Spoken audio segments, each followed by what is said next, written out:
Hi friends, welcome to Ranjana sweet home. இன்றைக்கி நம்ம சேனலில் ஒரு சூப்பரான வீடியோ தான் பார்க்க போகிறோம்.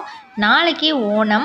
ஸோ அதுக்காக ஓணம் மேக்கப் எப்படி பண்ணுறது அப்படிங்கிற மாதிரி ஒரு வீடியோ தான் இன்றைக்கி பார்க்க போகிறோம். இது எப்போ எடுத்ததுன்னு பார்த்தீங்கன்னா, நேற்று நம்ம ஆர்த்திகா ஸ்கூலில் ஓணம் செலிப்ரேஷன் வச்சுருந்தாங்க. ஸோ அதுக்காக அவளுக்கு காலையில் மேக்கப் பண்ணியிருந்தேன். ஸோ அதை அப்படியே வீடியோ எடுத்து உங்களுக்காக ஷேர் பண்ணுறேன்.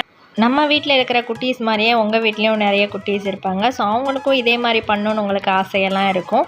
ஸோ இதை பார்த்துட்டு அவங்களுக்கும் இதே மாதிரி அலங்காரம்லாம் பண்ணி நீங்களும் சந்தோஷப்பட்டுக்கோங்க. நம்ம சேனலை நீங்கள் இப்போ தான் ஃபஸ்ட் டைம் பார்க்குறீங்க அப்படின்னா மறக்காமல் சேனலை சப்ஸ்கிரைப் பண்ணிவிட்டு அப்படியே இந்த வீடியோக்கு ஒரு லைக் போட்டு வாங்க. இன்றைக்கி வீடியோக்குள்ளே போயிடலாம்.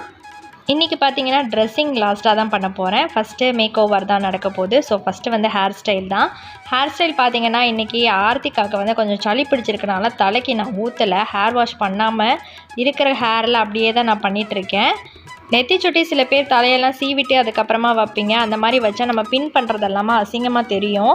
ஸோ அதனால் ஃபஸ்ட்டு வகுடு எடுத்துகிட்டு நெத்திச்சுடியை ப்ளேஸ் பண்ணிவிட்டு அதுக்கப்புறமா 2 சைடு முடிய இந்த மாதிரி க்ராஸாக வச்சுட்டு நம்ம பின் பண்ணோன்னா நெத்திச்சுடியில் நம்ம இடையில வைக்கிற அந்த கிளிப்பு வந்து வெளியே தெரியாது, அசிங்கமாகவும் இருக்காது பார்க்குறதுக்கு. அது ஒரு சின்ன டிப்பு. ஸோ அதுக்கப்புறம் பார்த்திங்கன்னா மிச்சம் இருக்கிற முடி எல்லாத்தையும் அப்படியே சைடாக கொண்டு வந்து ஒரு குடுமி போட்டுற வேண்டியதான்.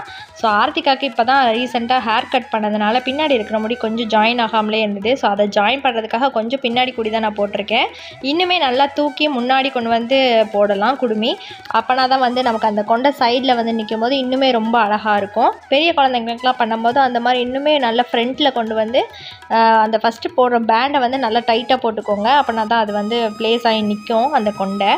இதுக்கப்புறம் பார்த்திங்கன்னா அப்படியே பன்னு நமக்கு விற்கிது, அந்த ஓவல் பன். அதை வாங்கி அப்படியே அந்த குடுமிக்குள்ளே விட்டுட்டு மிச்சம் இருக்கிற முடியை அப்படியே சுற்றி மேலே ஒரு பேண்ட் போட்டுற வேண்டியதுதான். இதெல்லாம் உங்களுக்கு எல்லாருக்குமே தெரிஞ்சிருக்கும். ஈஸியான ப்ராசஸ் தான். 2-3 கொண்டை ஊசி இருந்தால் போதும். நல்லா சுற்றி வச்சு பேண்ட் போட்டுட்டு அதுக்கு மேலே பூவை வச்சு அப்படியே நான் மறைச்சிருக்கேன்.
ஒரு ஸ்டெப்பும் பண்ணும்போது ஆர்த்திகா அப்படியே கண்ணாடியில் பார்த்துட்டே இருப்பாங்க, அம்மா எப்படி பண்ணியிருக்காங்க, நல்லா இருக்கா இல்லையான்னு. ஏன்னா ஆர்த்திகாவை சாட்டிஸ்ஃபை பண்ணுறது ரொம்ப கஷ்டம்.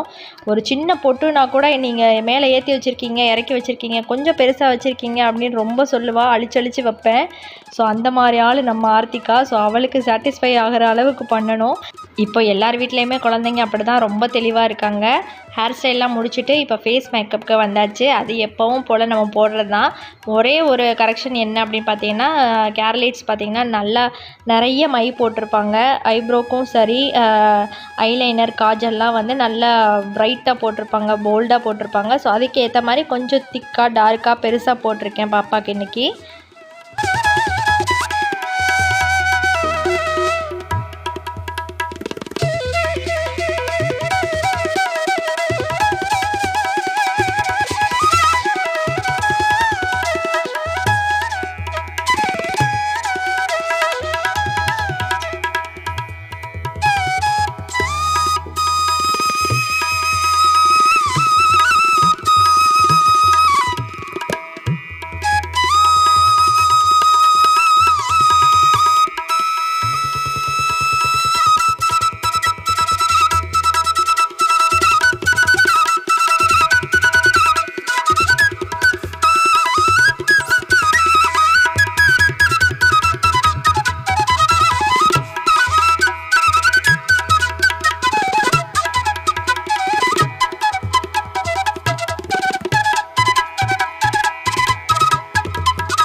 ஐ மேக்கப்புக்கு ஃபஸ்ட்டு எப்போவுமே ஐ ஷேடோ போட்டுட்டு அதுக்கப்புறமா ஐலைனர் போடுங்க, அப்போனா தான் பிரைட்டாக தெரியும்.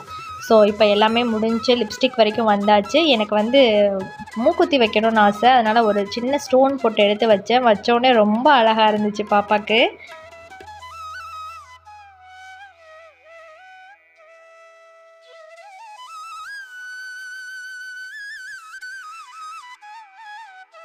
அடுத்து இப்போ ட்ரெஸ்ஸிங்க்கு வந்துடலாம். ட்ரெஸ்ஸிங் பார்த்திங்கன்னா கீழே ஒரு பேண்ட்டு ஷார்ட்ஸ் மாதிரி பேண்ட் போட்டிருக்கேன். மேலே வந்து பட்டுப்பாவாடையோட சட்டை இருக்கும் பார்த்திங்களா, உள்ளே ஒரு சின்ன பனியன் மாதிரி போட்டுட்டு மேலே வந்து குத்தாமல் இருக்கணுங்கிறதுக்காக உள்ளே சின்னதாக ஒரு பனியன் மட்டும் போட்டு விட்டுட்டு மேலே அந்த சட்டையை தான் போட்டிருக்கேன். அதையுமே இன் பண்ணியாச்சு. இப்போ வந்து வேஷ்டி தான் எடுத்திருக்கேன். நீங்கள் 4 முனை வேஷ்டி 8 முனை வேஷ்டி எதுனாலும் எடுத்துக்கலாம். சின்ன பிள்ளைங்களுக்குலாம் 4 முனை வேஷ்டியே போதும்.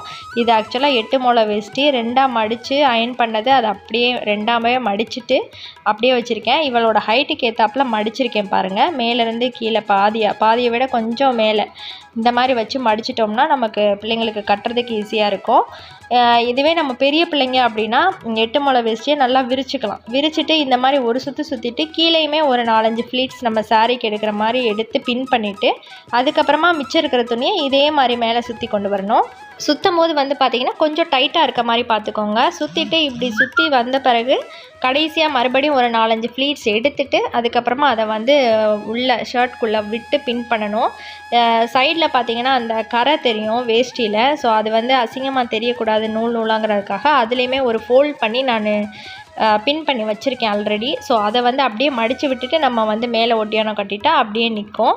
ஸோ நம்ம இப்போ வந்து நான் அப்படியே சட்டைக்குள்ளேயே தான் நான் உள்ளே விட்டு பின் பண்ண போகிறேன். ஏன்னா அந்த வேஷ்டிக்குள்ளே மட்டும் விட்டோன்னு வச்சுக்கோங்களேன், அது மட்டும் மொத்தமாக சேர்ந்து இறங்கி வந்துடும் சட்டையை விட்டு. அது பார்க்குறதுக்கு அவ்வளோவா நல்லா இருக்காது. அதனால் சட்டைக்கு உள்ளேயே விட்டு நம்ம வெளியே கூடிய ஒரு மடிப்பு எடுத்துகிட்டு உள்ளே வச்சு நம்ம பின் பண்ணிட்டோம் அப்படின்னா ரொம்ப நீட்டாக தெரியும் பார்க்குறதுக்கு. ஓணம் மேக்கோவர் பார்த்திங்கன்னா ரொம்ப ஈஸி தான். பார்க்குறதுக்கு தான் இது எப்படியோ அப்படின்னு தோணும், ஆனால் ரொம்பவே ஈஸி. போன வருஷமே 2 பிள்ளைங்களுக்குமே நான் போட்டு அங்கே ஆஃப்ரிக்காவில் இருக்கும்போது ஃபோட்டோ எடுத்திருந்தேன். அந்த வீடியோ கூட இருக்குது, அதோட லிங்க் நான் கொடுத்துருக்கேன், மறக்காமல் செக் பண்ணி பாருங்கள். ஒட்டியானம்லாம் கட்டியாச்சு. இப்போது வந்து ஜுவல்ஸ் எல்லாமே போட்டாச்சு. ஸோ இந்த மேக்கோவர் பாப்பாவுக்கு எப்படி இருக்குன்னு மறக்காமல் கீழே கமெண்ட்டில் சொல்லுங்கள். இந்த வீடியோவோட எண்டில் பார்த்தீங்கன்னா பாப்பா ஸ்கூலில் கூட்டிகிட்டு போய் ஸ்கூலில் வந்து எப்படி டெக்கரேட் பண்ணியிருந்தாங்க, ஸோ அங்கே எப்படி இருந்தது அப்படிங்கிறதையும் வீடியோவில் ஆட் பண்ணியிருக்கேன். மறக்காமல் மிஸ் பண்ணாமல் பாருங்கள்.